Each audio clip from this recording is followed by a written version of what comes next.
What's up, family? This is me in the Mass Media Group. Hope everyone is doing well. This is the master class, and the session we're going to be talking about word power. I believe last time we had some words that we were doing, but before we go on, let me make sure that we are good to go and audio is straight. So thanks for your patience. Please like, share, and subscribe while you're at it.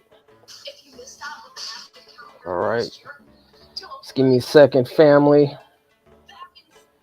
We're going live here.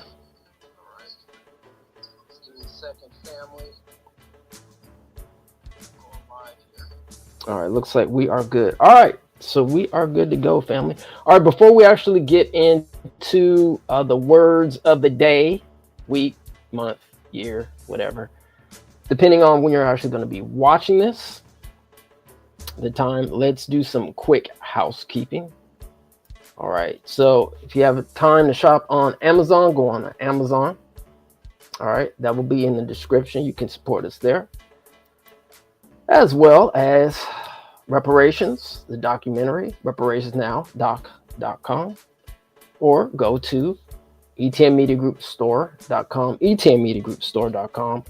You can support ETN Media Group, the Mass Media Group there as well. Right, and working on Reparations Now, Part 2. Reparations Now, Part 2, The Betrayal. Yes, ladies and gentlemen. And as well, Mr. Uncomfortable book is out now. The book is out now. Still working on the audio book. That is coming. But if you want to check out the book, you can. Click on that link in the description. Would greatly appreciate it. It is out now. And also working on the soundtrack as well. Probably, maybe release it sometime 2026. Still working on that as well. And if you have yet to see California Repair plus Proposition 50, I had the good brother Antonio Harvey. We had a wonderful discussion about the quote-unquote repair bills that the CLBC is calling the repair. All right, they're no longer using the term reparations. I'm not making that up. That's according to the CLBC. And we also went over Prop 50. So if you want to check that out, go to our YouTube page at in the Mass Media Group, and you could check that out. I don't know how to vote or what to vote. I mean, I know what I'm going to vote for, but I don't want to persuade you at all. You can vote however you want to vote, but hopefully that will give you further information on the direction that you want to vote. But before we actually jump into these words, once again, I wanted to play this clip because I saw this and this was like crazy what happened in Chicago. So yeah, it looks like this brother was pulled over and he had his carry conceal license and supposedly still got arrested. So let's check this video out. And man, this was crazy. Let's check it out real quick. Carry a gun in the state of Illinois if you have the proper licenses. But some black gun owners say their rights are being violated. CBS News Chicago investigator Dorothy Tucker uncovered several cases where they were stopped by police and charged with felonies despite having everything in order, leaving them to pick up the pieces of their lives. We did something that's never been done before, watermelon cheesecake. A cheesecake tasting in the south suburbs. Louis McWilliams' dream is to grow his business. It's gonna blow you away. I like it. All was good. Oh my God, it's so good. I told you. This is like a Jolly Ranch. Until this. Like I being saying right now, Mr. McWilliams. I'm an entrepreneur. I have a company, a cheesecake company called Ann's Flavored Cheesecakes. At the time of this interview, Louis faced a felony charge. This has been very traumatic for me. I feel like my rights was violated. His Second Amendment rights. Louis is an avid gun owner. Just got me the AR top, one in the middle. In April, Louis was pulled over on the south side, West 79th Street. He had a missing front plate. Hey, yes, sir. How you doing, boss? Good, good. The first thing he did, tell the officers he had a gun. Okay, where's your firearm? On my side. Okay, you got your concealed carry license? According to state law, in order to carry a legal gun in your car, you need a firearms license, better known as a FOID card, and a concealed and carry license, commonly called a CCL. This is Lewis's card, and it's valid. That's what he handed the officers. He looks at him. He said, okay, cool, this is perfect. Only it wasn't. Consider carry, it didn't pop up. Oh. It didn't pop up on Leeds, the database operated by the Illinois State Police. I need you to step out for me. Police recommended Lewis be charged with 2 felonies. I'd like to be detained right now, Mr. McGoy, because we can't verify your concealed carry, okay? And look here. Prosecutors approved the charges. He never should have been charged. Irv Miller is a former prosecutor, once in charge of reviewing police cases. He showed them a valid CCL card. Not only did they see it, they actually took possession of it and inventoried it. I haven't got through. Yeah, fam, that was crazy. Let me put, let me see if I could put the link in the description after this is over. So if anybody else wants to watch it, you have to go on our YouTube to check out that link. Yeah, that was very crazy. And it just goes to show you, right? How sometimes, databases need to be updated, and, we can just get caught up in some BS and not even be our fault. But let me get the music back on. So shout out to that brother. I'll probably do some follow-up just to see, what happened with him. Hopefully everything is okay with him, because that was on some bull crap. You know what I mean? You got all the proper identification, law enforcement pulls you over and the database is messed up. So whose fault is that? Anyway, family. We might have our good brother Samuel Brown in the building. I don't know. He might be coming through, but regardless, we're going to go ahead and continue with the program. All right, let me see. Just audio's once again. Yep, audio is cracking. We are on and popping. All right. So the first word of the day is, let me take off this screen here.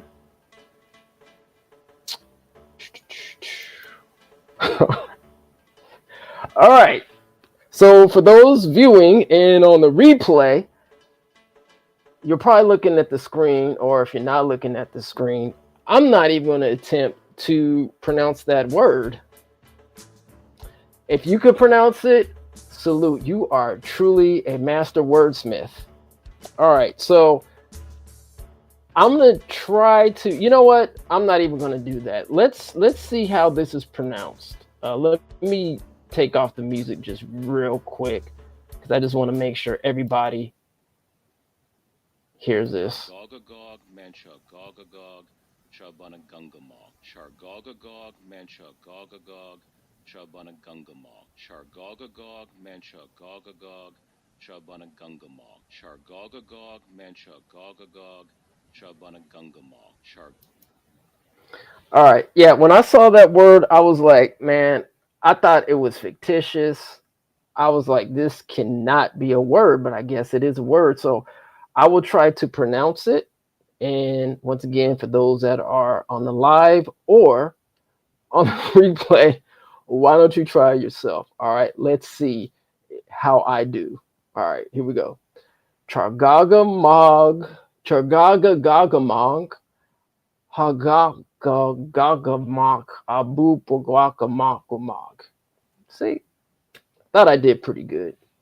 Anyway, it's supposedly a lake on the border with Connecticut in the south central Massachusetts. So once again, shout out to those who can actually pronounce that. We do appreciate you. All right. Let's go ahead, hit that music again. All right.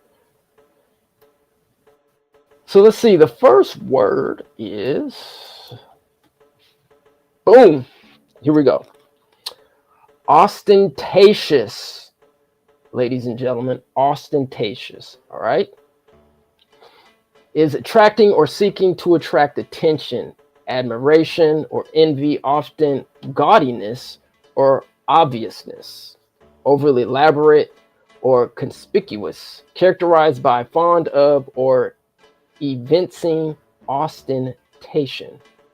All right, an example of this is the power of the government was present, but it did not express itself in large and ostentatious buildings.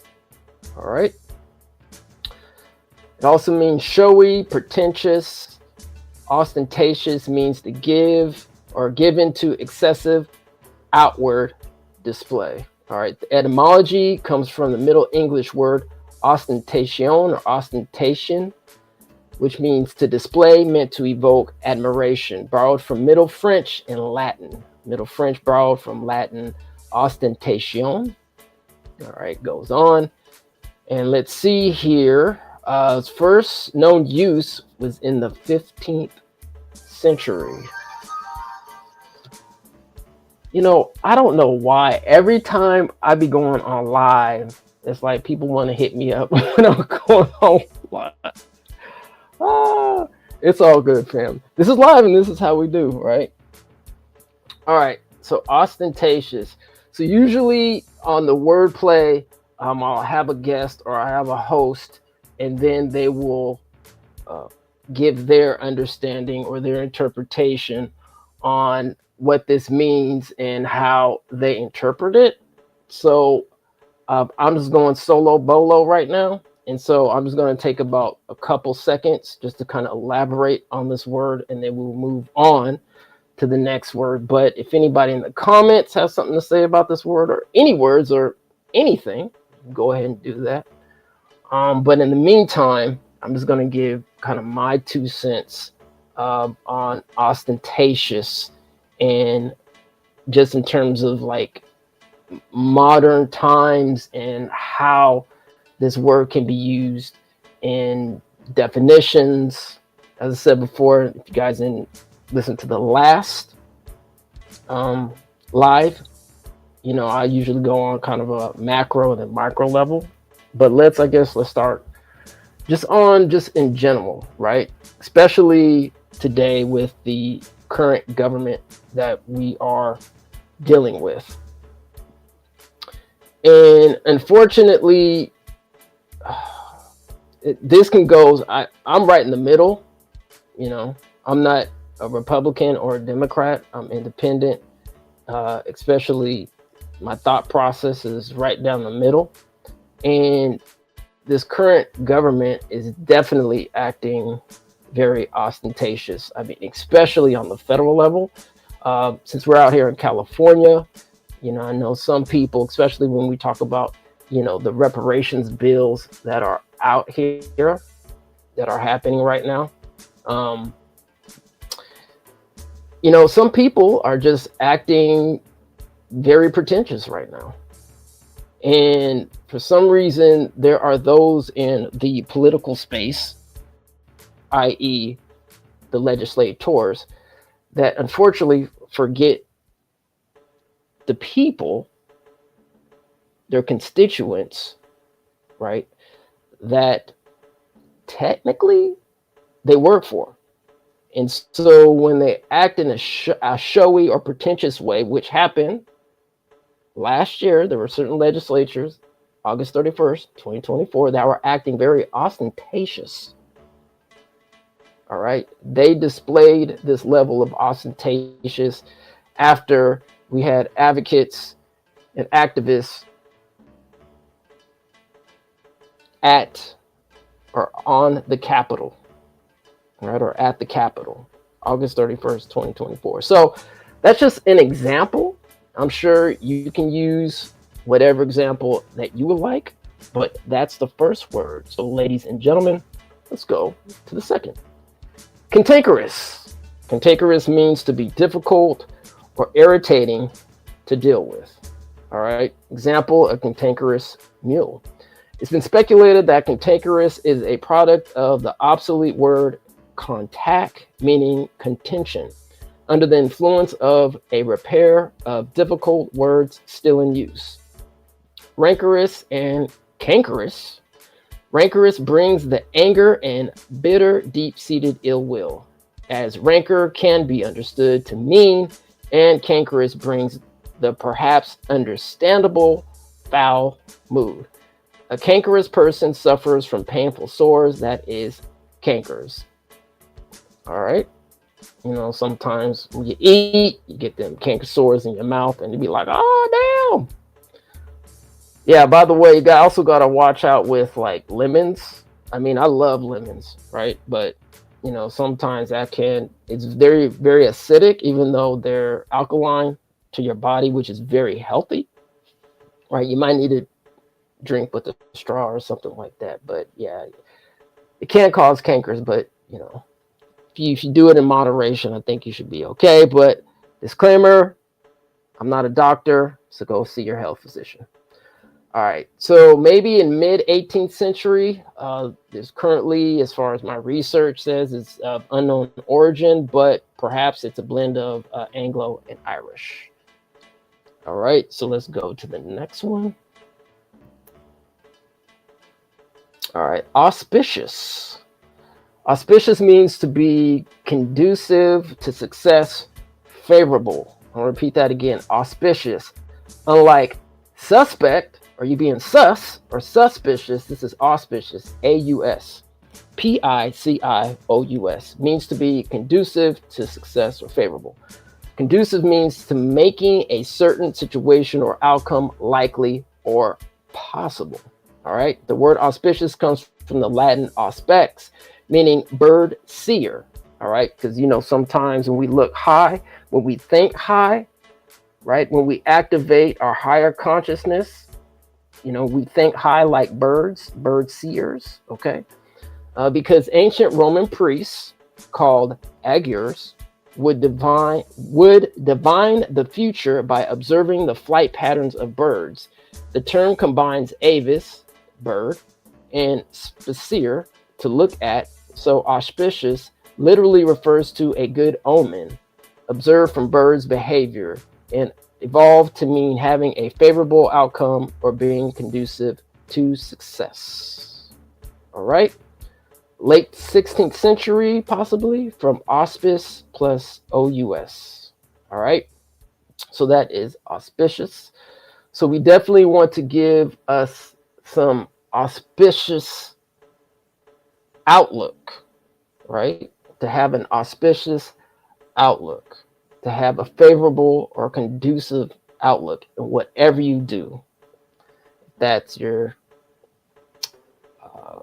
an advocate, you're going for work, going for a job, you're in the creative field, whatever you do, it's very important to have an auspicious mind state. All right, let's see, what else do we have here? All right, leadership.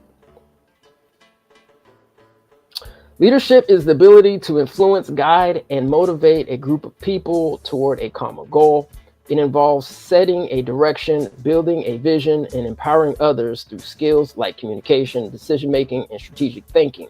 While often associated with formal titles, leadership is a dynamic skill that anyone can develop and demonstrate regardless of their position in an organization.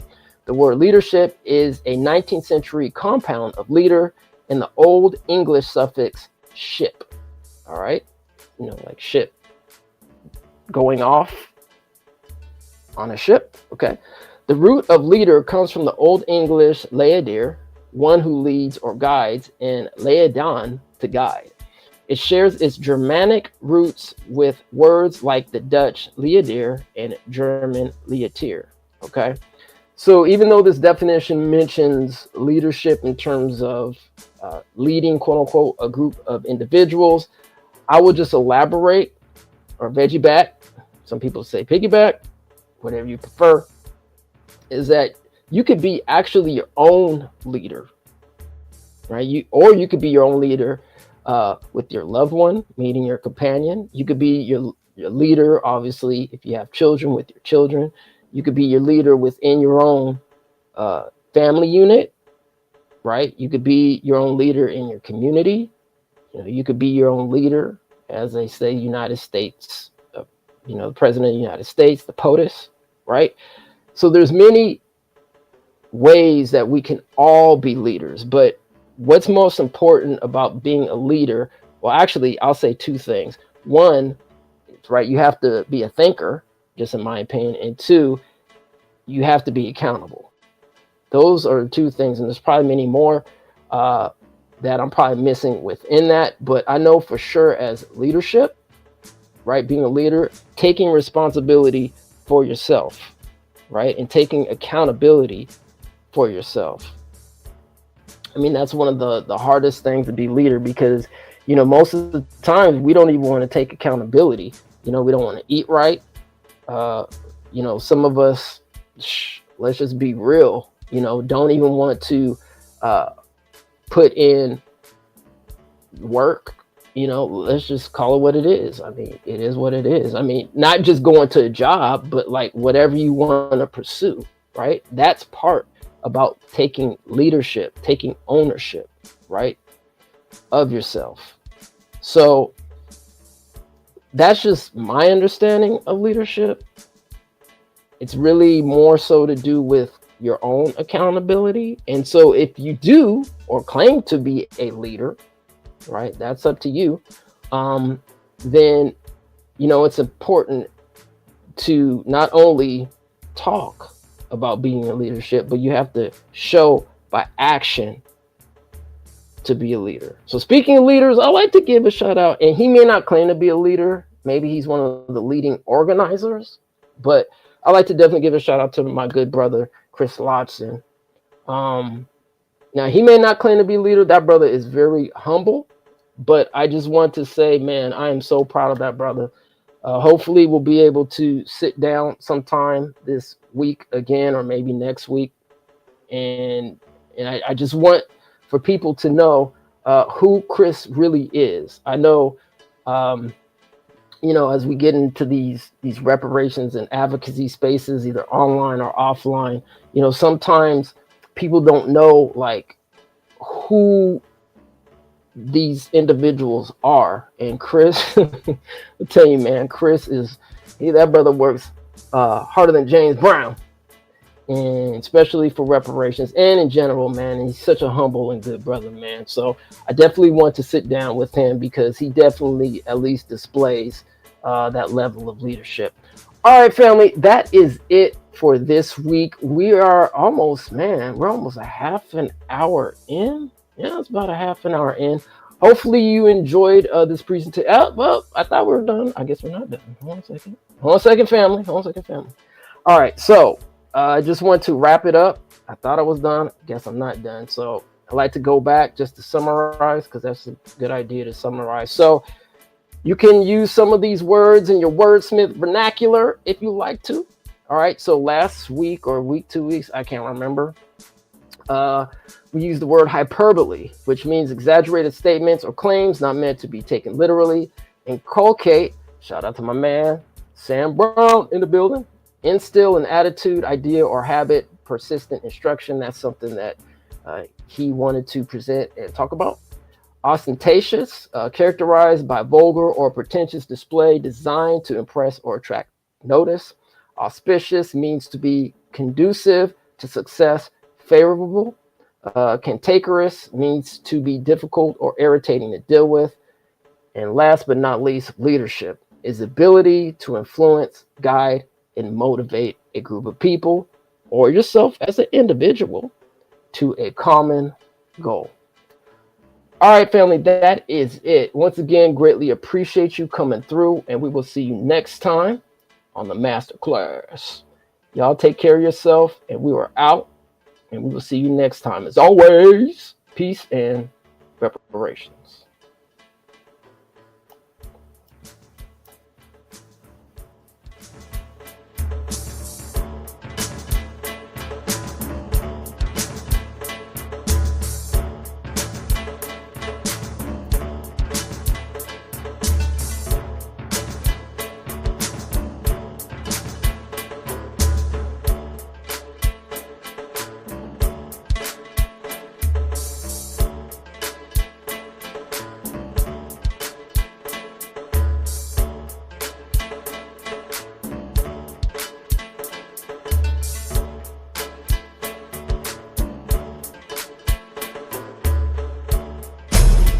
Please move item 7172 to the inactive file. I just want to know, what did you know about bills not being brought to the floor? There were two critical reparations bills, Senate Bill 1403 and Senate Bill 13. Forgive me because there's over 1,000.